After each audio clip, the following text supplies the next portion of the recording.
ನನಗೆ 3 ಜನ ಸ್ಥೂಲವಾದ ಗುರುಗಳು, 3 ಜನ ಸೂಕ್ಷ್ಮವಾದ ಗುರುಗಳು. ಮೊದಲು ಸೂಕ್ಷ್ಮವಾದ ಗುರುಗಳನ್ನು ಹೇಳ್ತೀರಿ. ನನ್ನ ಪಾಲಿನ ಬ್ರಹ್ಮ ಬುದ್ಧ. ನಾನು ಬುದ್ಧನ ಬಗ್ಗೆ ಮೊದಲು ಓದಿದಂಥ ಪುಸ್ತಕ ಬುದ್ಧನ ಜಾತಕ ಕಥೆಗಳು ಅಂತ.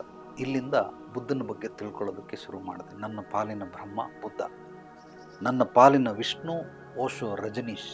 ಈತ ನನ್ನ ಪಾಲಿಗೆ ವಿಷ್ಣು ಇದ್ದಂತೆ. ನನ್ನ ಪಾಲಿನ ಮಹೇಶ್ವರ ಜಿಡ್ಡು ಕೃಷ್ಣಮೂರ್ತಿ.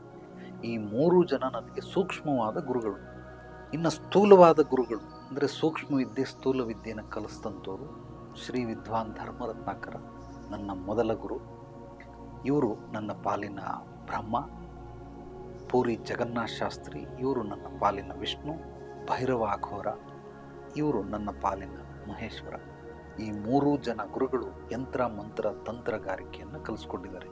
ಒಬ್ಬರು ನಿಷ್ಕ್ರಿಯ ಮಾಡೋದು ಕಲಿಸ್ಕೊಟ್ರು, ಮತ್ತೊಬ್ಬರು ಸುಟ್ಟಾಕೋದು ಕಲಿಸ್ಕೊಟ್ರು, ಇನ್ನೊಬ್ಬರು ಅದನ್ನು ಕತ್ತರಿಸುವಂಥದ್ದು ಕಲಿಸ್ಕೊಟ್ರು. ಈ ರೀತಿ 3 ಸೂಕ್ಷ್ಮವಾದ ಗುರುಗಳು, 3 ಸ್ಥೂಲವಾದ ಗುರುಗಳೊಂದಿಗೆ ನಾನು ನನ್ನ ಜೀವನವನ್ನು ಮುಂದುವರಿಸ್ಕೊಂಡು ಹೋಗ್ತಾ ಇದ್ದೀನಿ.